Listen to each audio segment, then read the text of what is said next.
ನಮಸ್ಕಾರ ಸ್ನೇಹಿತರೆ, welcome to my channel. ಸ್ನೇಹಿತರೆ, ನಾನಿವತ್ತೊಂದು ಜಮೀನು ಹತ್ರ ಬಂದಿದ್ದೀನಿ.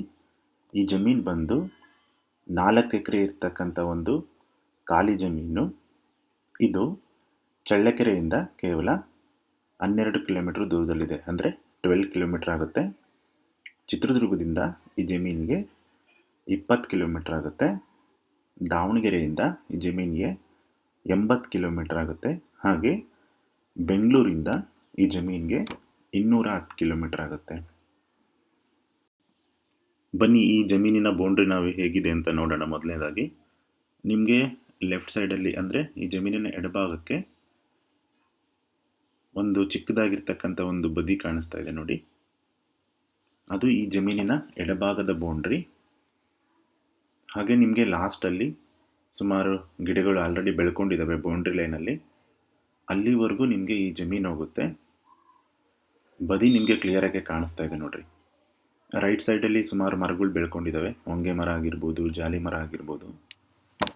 ಸೊ ಆ ಮರ ಬೆಳ್ಕೊಂಡಿದೆಯಲ್ವ, ಅದೇ ಜಾಗದಲ್ಲೇ ನಿಮಗೆ ಬೌಂಡ್ರಿ ಲೈನ್ ಕಾಣಿಸ್ತಾ ಇದೆ ನೋಡಿ. ಸೊ ಅಲ್ಲಿವರೆಗೂ ಈ ಜಮೀನಿನ ಬಲಭಾಗದ ಬೌಂಡ್ರಿ ಬರುತ್ತೆ. ಹಾಗೆ ಈ ಜಮೀನಿನ ಹಿಂದೆಗಡೆ ನೋಡಿದರೆ ನಿಮಗೆ ಆಲ್ರೆಡಿ ಇಲ್ಲಿ ಕಟ್ಟೆ ಥರ ಕಾಣಿಸ್ತಾ ಇದೆ ನೋಡ್ರಿ. ಇದೆಲ್ಲ ಈ ಜಮೀನಿನ ಹಿಂಭಾಗದ ಬೌಂಡ್ರಿ. ಈ ಜಮೀನು ಬಂದು ಜಮೀನಿನ ಎಡಭಾಗ ಮತ್ತು ಬಲಭಾಗಕ್ಕೆ ನೋಡೋದಾದರೆ ಇದು ಉತ್ತರ ಮತ್ತು ದಕ್ಷಿಣ ಬರುತ್ತೆ. ಈ ಜಮೀನಿನ ಉದ್ದ ಬಂದು ನಿಮಗೆ ಪೂರ್ವ ಮತ್ತು ಪಶ್ಚಿಮ ದಿಕ್ಕಿಗೆ ಬರುತ್ತೆ. ನೀವು ಈ ಜಮೀನಿಗೆ ನಕಾಶೆ ರೋಡ್ ಮುಖಾಂತರ ಬರಬೇಕು. ನಕಾಶೆ ರೋಡು ಸ್ವಲ್ಪ ಒಳಗಿದೆ, ಅಂದರೆ ವಿಲೇಜಿಂದ ಆಲ್ಮೋಸ್ಟ್ ನೀವು 1.5 ಕಿಲೋಮೀಟ್ರಿಂದ 2 ಕಿಲೋಮೀಟರ್ವರೆಗೂ ಬರಬೇಕು. ನಕಾಶೆ ರೋಡ್ ಚೆನ್ನಾಗಿದೆ. ಈ ನಕಾಶೆ ರೋಡ್ ಬಂದು ಮಣ್ಣಿನ ರೋಡು. ಇದು ಸಿಟಿಯಿಂದ, ಅಂದರೆ ಚಳ್ಳಕೆರೆ ಸಿಟಿಯಿಂದ ಕೇವಲ 12 ಕಿಲೋಮೀಟ್ರ್ ದೂರದಲ್ಲಿದೆ. ಸ್ವಲ್ಪ ಒಳಗಡೆ ಆಗುತ್ತೆ, ಬಟ್ ಜಮೀನು ಇದು ಚೆನ್ನಾಗಿದೆ. ಈ ಜಮೀನಿನ ಅಕ್ಕಪಕ್ಕ ಸುಮಾರು ನೀರಾವರಿ ತೋಟಗಳಿದ್ದಾವೆ. ಸುಮಾರು ಜನ ಎಲ್ಲ ಬೋರ್ ಹಾಕ್ಸ್ಕೊಂಡು ಅಡಿಕೆ ಮಾಡಿದ್ದಾರೆ ಎಲ್ಲ ಹೊಸದಾಗಿ. ಇದು ಎರೆಮಣ್ಣು, ಬ್ಲಾಕ್ ಸಾಯಿಲ್ ಅಂತ ಹೇಳ್ತೀವಲ್ವ ಅದು. ಇದರಲ್ಲಿ ನಿಮಗೆ ವರ್ಷದಲ್ಲಿ ಮಳೆಗಾಲದಲ್ಲಾದರೆ 2 ಬೆಳೆ ಬೆಳ್ಕೊತಾರೆ ಇವರು.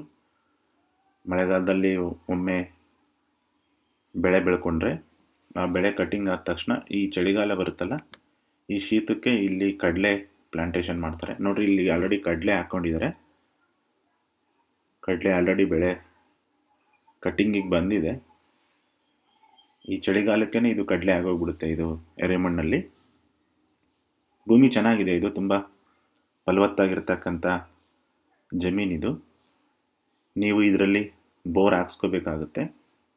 ಇದು ಖಾಲಿ ಜಮೀನು ಆಗಿರೋದ್ರಿಂದ ನೀವು ನೀರಿನ ವ್ಯವಸ್ಥೆ ಮತ್ತು TC ವ್ಯವಸ್ಥೆನ ಮಾಡ್ಕೋಬೇಕು. ನೀವು ಬೋರ್ ಹಾಕ್ಸ್ಕೊಂಡ್ರೆ ಇಲ್ಲಿ ನೀರು ಬೀಳುತ್ತೆ, ಯಾಕಂದರೆ ಸುಮಾರು ನೀರಾವರಿ ತೋಟಗಳಿದ್ದಾವೆ ಇಲ್ಲಿ. ನೀವು ಈ ಜಮೀನಿನ ಎಡಭಾಗದಲ್ಲಿ ನಿಮಗೆ ಕಾಣಿಸ್ತಾ ಇದೆ ನೋಡ್ರಿ, LT ಲೈನು ಹತ್ರನೇ ಇದೆ. ನೀವು ಬೋರ್ ಹಾಕ್ಸ್ಕೊಂಡ್ರೆ TCಗೆ ನಿಮಗೆ LT ಲೈನು ಹತ್ರ ಆಗುತ್ತೆ. ಈ ಜಮೀನು ಬಂದು ಜನರಲ್ ಪ್ರಾಪರ್ಟಿ, ಡಾಕ್ಯುಮೆಂಟ್ಸು ಎಲ್ಲ ಕ್ಲಿಯರ್ ಆಗಿದೆ. ಈ ಜಮೀನಿಗೆ ದಾರಿದು ಏನು ಸಮಸ್ಯೆ ಇಲ್ಲ, ಸ್ವಲ್ಪ ಒಳಗಡೆ ಬರಬೇಕಾಗುತ್ತೆ ಅಷ್ಟೇ. ಈ ಜಮೀನು ಚಳ್ಳಕೆರೆ ತಾಲೂಕು, ಚಿತ್ರದುರ್ಗ ಡಿಸ್ಟಿಕ್ಕು, ಕಸ್ಬಾ ಹೋಬಳಿಗೆ ಬರುತ್ತೆ. ಹಾಗೆ ಈ ಜಮೀನು ಚಳ್ಳಕೆರೆ ಟು ಚಿತ್ರದುರ್ಗ ಹೋಗೋ ಒಂದು ಮಾರ್ಗದಲ್ಲಿ ಬರ್ತಕ್ಕಂಥ ಒಂದು ಜಮೀನು. ಈ ಜಮೀನು ತುಂಬ ಚೆನ್ನಾಗಿದೆ, ಸ್ಕ್ವೇರ್ ಶೇಪಲ್ಲಿದೆ. ಈ ಜಮೀನಲ್ಲಿ ತಗ್ಗು ದಿಬ್ಬ ಆ ಥರ ಏನೂ ಇಲ್ಲ. ನೀವು ಬೋರ್ ಹಾಕ್ಸ್ಕೊಂಡು TC ವ್ಯವಸ್ಥೆ ಮಾಡಿಕೊಂಡು ಈ ಜಮೀನಿನ ಬೌಂಡ್ರಿಗೆ ತಂತಿ ಬೇಲಿ ವ್ಯವಸ್ಥೆ ಮಾಡಿಕೊಂಡ್ರೆ ಮುಂದಿನ ದಿನಗಳಲ್ಲಿ ಇದು ಒಂದು ಒಳ್ಳೆ ನೀರಾವರಿ ತೋಟ ಆಗಿ ನಿಮಗೆ ಕಾಣುತ್ತೆ. ಈ ಜಮೀನಿನ ಮಾಲೀಕರು ತಮ್ಮ ಒಂದು ವೈಯಕ್ತಿಕ ಸಮಸ್ಯೆಗಳಿಂದ ಈ ಜಮೀನನ್ನು ಮಾರ್ತಾ ಇದ್ದಾರೆ. ಈ ಜಮೀನಿನ ಪ್ರೈಸ್ ಬಂದು 1 ಎಕರೆಗೆ 12ರಿಂದ 13 ಲಕ್ಷ ಹೇಳ್ತಿದ್ದಾರೆ.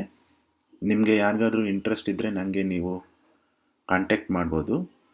ಹಾಗೆ ನಿಮ್ಮ ಫ್ರೆಂಡ್ಸು ಅಥವಾ ನಿಮ್ಮ ಬಂಧು ಬಳಗದಲ್ಲಿ ಯಾರಾದರೂ ಜಮೀನನ್ನು ತಗೋಬೇಕು ಅಥವಾ ಜಮೀನನ್ನು ಮಾರಬೇಕು ಅನ್ನೋ ಒಂದು ಪ್ಲ್ಯಾನಲ್ಲಿದ್ದರೆ ನನಗೆ ನೀವು ಕಾಂಟ್ಯಾಕ್ಟ್ ಮಾಡ್ಬೋದು. ಇದು ಇವತ್ತಿನ ವಿಡಿಯೋ. ಮತ್ತೊಂದು ವಿಡಿಯೋ ಜೊತೆಗೆ ಸಿಗೋಣ.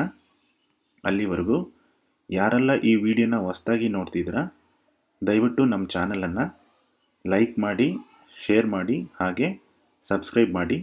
Thanks for watching.